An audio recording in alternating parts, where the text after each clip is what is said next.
4 सितंबर 2025 को नेपाल सरकार ने अचानक Facebook, Instagram, YouTube, Twitter, WhatsApp, Reddit और लिंक्डइन जैसे 26 विदेशी सोशल मीडिया प्लेटफॉर्म्स पर पूर्ण प्रतिबंध लगा दिया, जिसने पूरे देश को हिलाकर रख दिया। सरकार ने इस कदम को राष्ट्रीय सुरक्षा के हित में बताया और कहा कि ये प्लेटफॉर्म्स नेपाल के आंतरिक मामलों में दखल दे रहे हैं, फर्जी खबरें और सामाजिक अशांति फैला रहे हैं। लेकिन जनता, खासकर युवाओं ने इसे अपनी अभिव्यक्ति की स्वतंत्रता, सूचना के अधिकार और डिजिटल रोजगार के अवसरों पर हमला माना। इस फैसले के विरोध में काठमांडू से शुरू हुआ आंदोलन देखते ही देखते पूरे देश में फैल गया। पोखरा, विराटनगर और नेपालगंज जैसे प्रमुख शहरों की सड़कों पर लाखों युवा उतर आए और डिजिटल तानाशाही नहीं चलेगी, हमारी आवाज मत दबाओ जैसे नारे गूंजने लगे। इंटरनेट शटडाउन, पुलिस की कार्रवाई और सरकार की चुप्पी ने गुस्से को और भड़का दिया। हालात इतने बिगड़ गए कि भारी जनदबाव के चलते प्रधानमंत्री केपी शर्मा ओली को अंततः इस्तीफा देना पड़ा।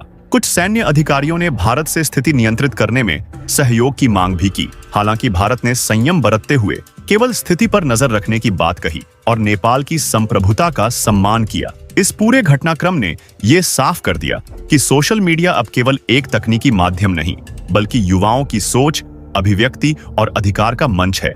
नेपाल में जो हुआ वो सिर्फ एक बैन के खिलाफ विरोध नहीं था, बल्कि ये एक नई पीढ़ी की डिजिटल आजादी के लिए लड़ाई थी। एक ऐसा विद्रोह जिसने एशिया को यह सोचने पर मजबूर कर दिया कि क्या अब लोकतंत्र की नई परिभाषा ऑनलाइन आजादी से होकर गुजरती है।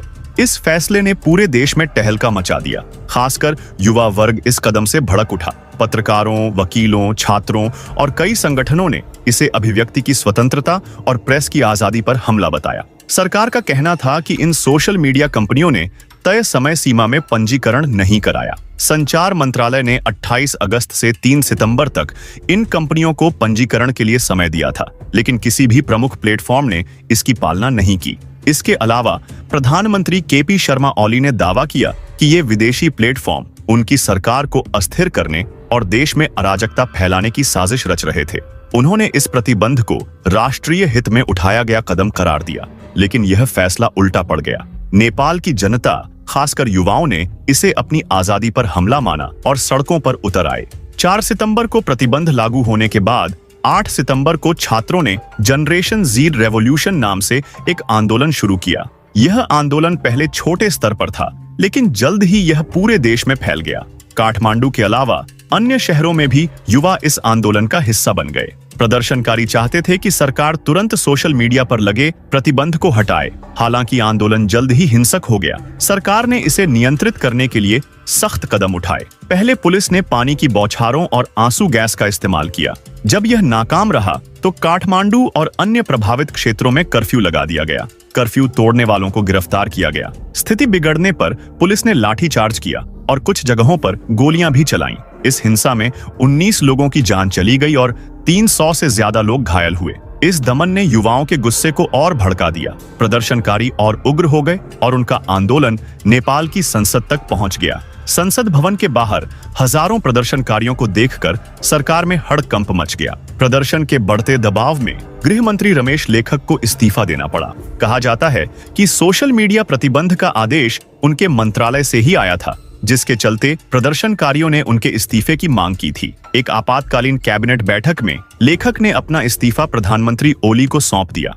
इसके साथ ही सरकार ने जनता के दबाव में आकर 26 सोशल मीडिया प्लेटफॉर्म्स पर लगे प्रतिबंध को हटा लिया। इसे प्रदर्शनकारियों की जीत माना जा रहा है, लेकिन इस जीत की कीमत भारी रही। कई जिंदगियां खो गईं और सैकड़ों लोग घायल हुए, जिसके चलते नेपाल को भारत से मदद मांगनी पड़ी, चाहे फिर सैन्य हो या फिर राजनीतिक। यह पहली बार नहीं है जब किसी पड़ोसी देश ने भारत से ऐसी मदद मांगी हो। कुछ समय पहले बांग्लादेश में भी छात्र आंदोलनों ने शेख हसीना की सरकार को हिला दिया था। तब भी हसीना ने भारत से सैन्य सहायता मांगी थी, लेकिन भारत ने वही रुख अपनाया कि वो आंतरिक मामलों में दखल नहीं देगा। नेपाल और बांग्लादेश के आंदोलनों में कई समानताएं हैं। दोनों जगह युवा और छात्र सरकार की नीतियों के खिलाफ सड़कों पर उतरे।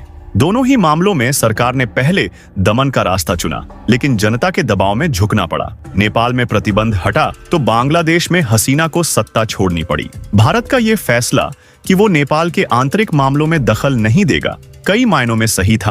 पहला, अगर भारतीय सेना नेपाल में प्रदर्शनकारियों के खिलाफ कार्रवाई करती तो भारत नेपाल संबंधों को नुकसान पहुंचता। नेपाल की जनता में भारत के प्रति गुस्सा बढ़ सकता था, जो दोनों देशों के मैत्रीपूर्ण रिश्तों के लिए ठीक नहीं होता। दूसरा, यह आंदोलन नेपाल की जनता की अपनी सरकार के खिलाफ आवाज था। इसे विदेशी सेना से दबाना न सिर्फ अनुचित होता, बल्कि यह नेपाल की संप्रभुता का भी उल्लंघन होता।